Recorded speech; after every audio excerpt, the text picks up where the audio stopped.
What's up everybody, my name's Tiago with Sew Yeah Quilting. I'm going to show you how you make this awesome Picasso pillow. Let's get started. So the reason why we're calling this the Picasso pillow is because we're going to make a bunch of different strips and then we're going to put them onto our background in whatever order we like. So to get started, we're going to cut a bunch of 1 1/4 inch strips. Right here I've got 20 strips. We're probably not going to use all of them, but I want to use this many colors, that way I have some color options. The collection that I'm using today is called Art History 101. I'm going to bring them over here to our ironing board. I'm gonna go ahead and take one of these strips, and what we have to do is we fold these into thirds. So we're gonna fold it over all to the center, kind of like we're making like bias tape. Right here, I have a handy bias tape maker, which I'm gonna show everyone how to use. So to use a bias tape maker, they're really easy. All you gotta do is turn your bias tape maker over, and if you see inside here, it kind of makes a U shape. We're gonna make the same shape with our fabric, and we're gonna go ahead and stick it in there, just like so. Sometimes it gets a little stuck in the maker, so we're just gonna use a pin to help it along, just like so. And then as you pull it out, it folds it for us. You can do this all by hand, but it's nice to have the tool. So as you can see, it's making my tape. I'm gonna go ahead and take my iron, and I'm going to lay it down right on top, just like this. And then all we're going to do is move our bias tape maker with our iron, keeping everything straight, just like so.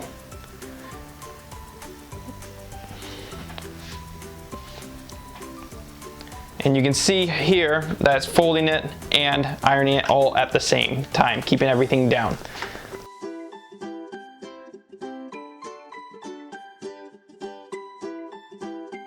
Just like so. I'm going to do that to all of my strips, and then I'm going to show you the next step.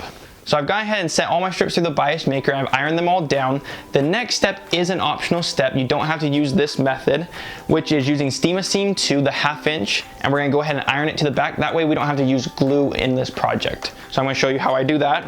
But you could easily use a glue stick and it would give you the same result, but this way is just a little bit more clean. So all you have to do is you take your Steam-A-Seam and you lay it down on the back of your strip and you iron, and it fuses it to one side, and then you can peel off the other side to iron it to whatever you want.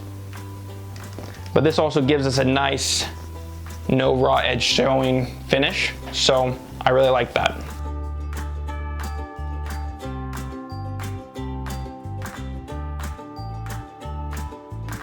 So I've just put Steam-A-Seam 2 on the back of all of my strips. Like I said, this is an optional technique. We can go ahead and use glue sticks later on, but I do like this technique and it's a little bit cleaner. So the next step is we need our background, or our canvas in this moment. This is from the same collection, that Art History 101.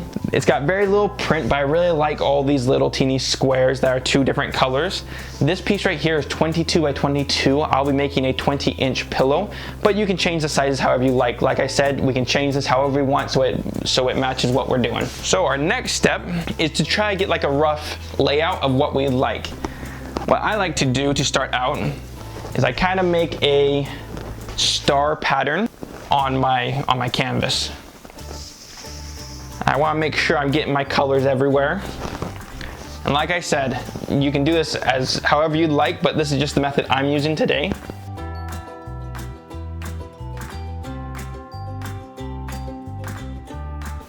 So I kind of like how it's looking. I'm gonna move a couple things around, and then what I'm gonna do is I'm gonna take a picture of this so I can keep how I want it to look. Okay, perfect. I really like how this is looking right now. And like I said, we need to take a picture of this first. That way we can recreate it in just a second on the sewing machine. So I'm going to take a picture of this, and then what we're going to do is we're going to pull up everything but the very first one that we laid down so we can sew this one down. You could technically sew these all down right now, but I like the look of sewing them individually, so there's no crossing threads or anything like that. So because I use Steam-A-Seam 2, I'm going to go ahead and peel this off the back, just like so. I'm going to lay it down how I had it, and then I'm going to iron it straight down, which will stick it right down. Like I said in the beginning of this video, we could use a glue stick right now and stick these all down, but I really like using the steam seam. Now that we have this stuck on, you can see I'm hanging off on both sides. All I'm going to do is I'm going to trim it off because we might use these pieces later on. So there's one, there's two. So now I'm going to take this over to my sewing machine. I've got a 1/4 inch foot on the machine, and with thread today I'll be using invisible thread. Just because I've got so many different colors that are going to be going on, I like to use invisible thread because it's going to blend really well with everything. So I'm going to go ahead and stick this onto under my foot. And what we're going to want to do is do 1/2 the width of our foot. So right now it'll be 1/8 of an inch, and we're going to go all the way down.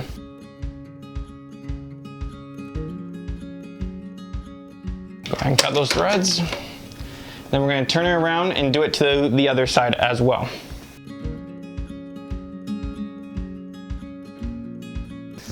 We're going to go ahead and repeat this process. We're going to pull off that steam seam.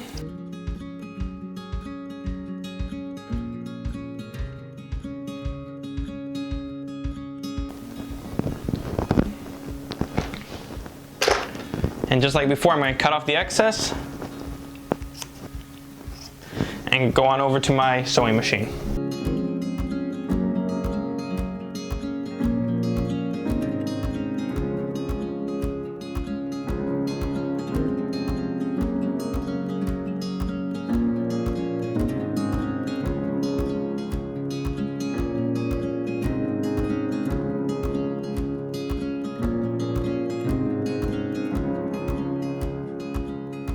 So we've just finished up sewing all of our strips down, and I've backed it in some batting, and I've given it a light press all the way through. Our next step is we're going to take some kind of adhesive spray. I'm going to be using 505 today. You can also pin this all down, but the adhesive spray is a little bit faster. And we're going to just go ahead and give it a light spray, just like so. I'm going to do it to this side too.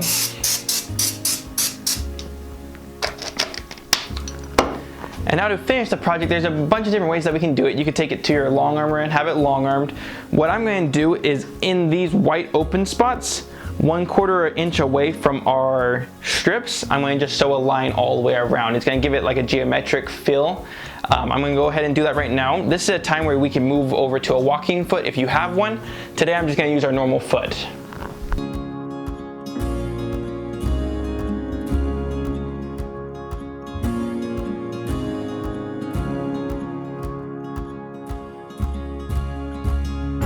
So we just finished our walking foot quilting on our pillow top, and it looks great. Our very last step is we need to get another piece of fabric and put the backing on. I've just done a simple zipper backing. You can do an envelope backing however you like, but we need to have our backing the size of our finished pillow. So like I said in the beginning of the video, I'm making a 20-inch pillow. If you remember, we've gone ahead and did this at 22 inches, so I can now cut it down. So I'm going to go ahead and cut this down to 20 inches square.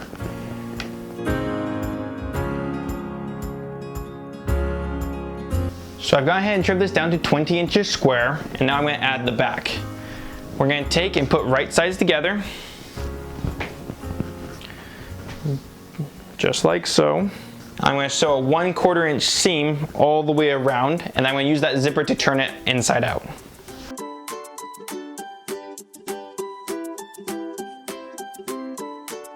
So now that we've finished our back, we're going to go ahead and unzip it and turn it inside out.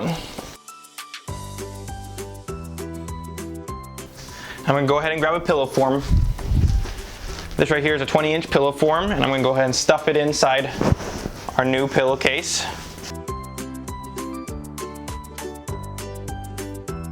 So I've just finished our Picasso pillow, and it was a really fun and fast project to make. If you liked this video, hit the like button, subscribe to our channel. I'm also going to leave instructions on how to make this pillow in the description below. As always, Tiancam here, teaching you how to sew like a pro. We'll see you next time here at Sew Yeah Quilting.